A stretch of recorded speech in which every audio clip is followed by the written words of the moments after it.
Alhamdulillah. Baik, seterusnya ada lagi satu amalan. Jadi biarlah kita dapat kekayaan yang diredai oleh Allah Subhanahu Wa Taala. Salah satu lagi solat duha.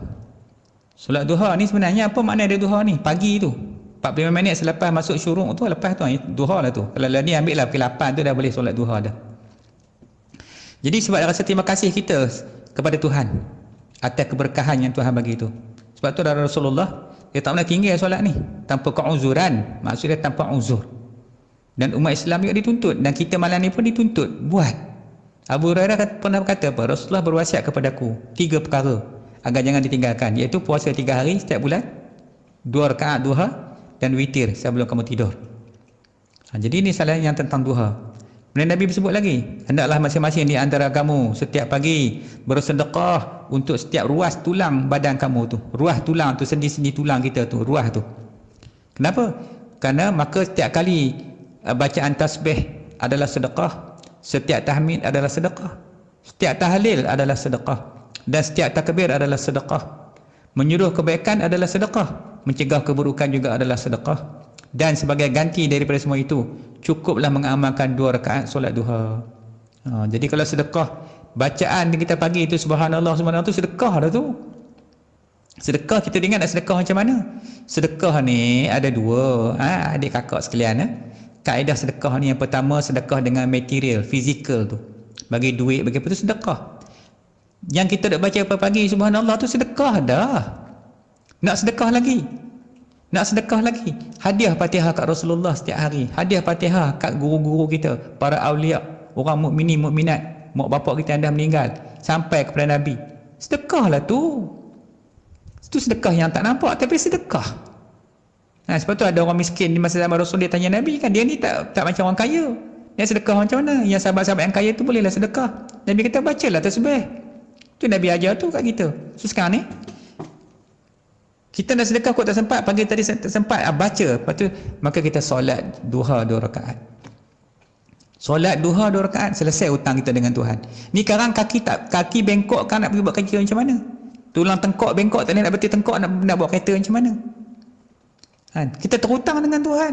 Tu ruas kita tu yang duk bengkok badan tu, boleh cakap, ni mulut boleh cakap, kepala boleh tunduk, pinggang boleh rokok. Berhutang kita dengan Tuhan. Tu nikmat Tuhan tu. Dia nak syukur nikmat macam mana? Nak syukur nikmat tu kita solat duha. Bukan susah sangat 2 rakaat. Ada masa ni kuranti ni, buat 4, buat 8, sekurang-kurangnya 2. 8 tu baguslah. Nabi dia buat 12. Ataupun dah rajin sangat, buatlah unlimited. Sejam tu duha aja. Buat, tak ada salah apa. Nak baca apa Ustaz? Bacalah surah yang senang baca. Kalau ikut surah dia panjang. Wasyamsi waduhaha, dekat pertama, dekat kedua wadduha, ataupun dekat pertama baca ayatul kursi, dekat kedua baca qul ya, atau paling susah sangat, paling senang sangat baca qul ya sekali, dan kedua qul wallah. Lepas tu habis sujud yang terakhir tu, panjang sikit sujud, baca dalam sujud tu ya wahab 40 kali, ringkas sudah. Lepas tu doa, tu. Jadi paling banyak yang Nabi buat macam tadilah. So kita boleh buat. Maka apa lagi kata Nabi? Wahai anak Adam, janganlah sekali-kali kamu malas mengerjakan 4 rakaat solat duha, maka akan aku cukupkan keperluanmu sehingga waktu petang. Ni. Jadi maknanya orang yang solat duha ni Masya Allah, dia rezeki dia murah sangat. Jadi sebab itulah saya nak pesan, jangan kita terlalu mengharap kepada manusia. Kita kena hadap kita kepada Allah.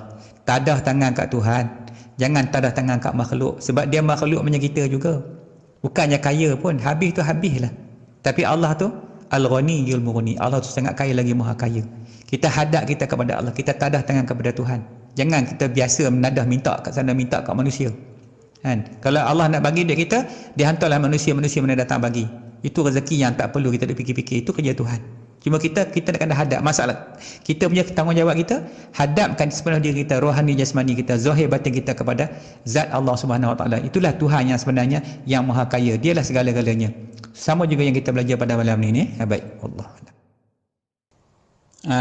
Baik, kemudian kita tengok sekejap fadilat solat duha.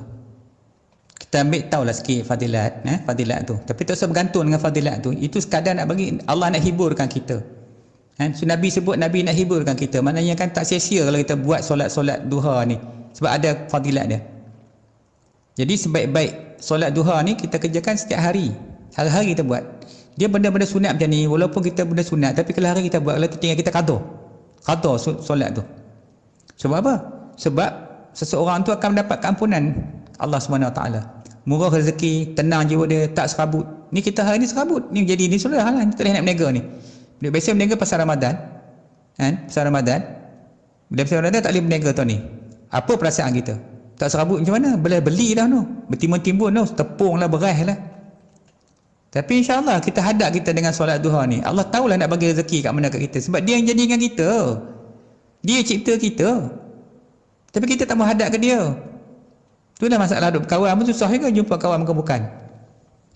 So, jadi apa kata daripada Abu Hurairah yang disabda oleh Nabi? Siapa yang mengerjakan solat duha dengan istiqamah, nescaya akan diampuni dosanya oleh Allah sekalipun dosa itu sebanyak buih di laut.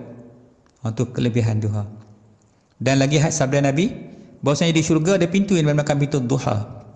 Ada pintu ni, kan? Ada pintu duha, nama pintu tu pintu duha di dalam syurga tu. Maka bila tiba hari kiamat kelak, berserulah malaikat, manakah orang-orang yang telah mengamalkan solat duha? Inilah pintu kamu, silakan masuk ke dalam syurga dengan rahmat Allah. Hadis riwayat At-Tabrani. Tengok tak mulia tak mulia solat duha ni. Dia akhirat besok di syurga dia banyak pintu. Bukan saja pintu duha. Dia ada pintu sabar, ada pintu redha, ada pintu syukur. Tapi seawal-awal pintu nak masuk, kena ingat, adalah pintu taubatan nasuha. Itulah seawal-awal pintu. Dan lepas pintu taubat Allah terima, masuklah, pilih pintu mana nak masuk. Hebat nah, bukan main-main. Jadi benda tu sambil kita mengaji, sambil kita berniaga, kita dapat semua. Akhirat pun kita dapat. Ini kita dapat dunia je, akhirat tak dapat. Pasal apa? Duk serabut dengan dunia tak habis. Ni barang macam mana nak buat, ni packaging nak packing tak boleh, ni musim-musim macam ni. Dia susah macam ni pun Tuhan kuranting kita pun, Tuhan bagi rezeki kat kita.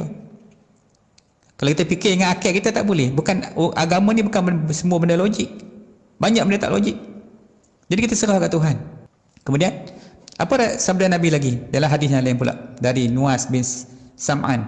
Allah berfirman, wahai anak Adam, jangan sekali-kali engkau malas mengerjakan 4 rakaat pada permulaan siang duha. Nanti pasti akan kucukupkan kepulamu sampai petang hari.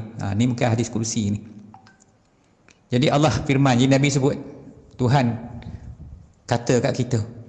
Sampai Tuhan kata, bila Tuhan kata tu perintah tu. Jangan sekali-kali kau malas. Jangan malas. Kalau perempuan mungkin tak apalah, mungkin dia ada waktu uzur dia. Yang laki ni minum kopi lepas sejam tak malas, nak sembahyang duha malas. Ni yang tak betul ni. So kita kena ubah budaya kita, perangai kita. So kita jadikan musim kuarantin ni sebagai permulaan untuk kita bangkit balik, membetulkan segala kesilapan-kesilapan kita, supaya lepas ni kita duduk dengan siapa? Allah dengan Rasul, itu je. Dan kepala kita Allah, Rasul dan guru kita. Habis cerita.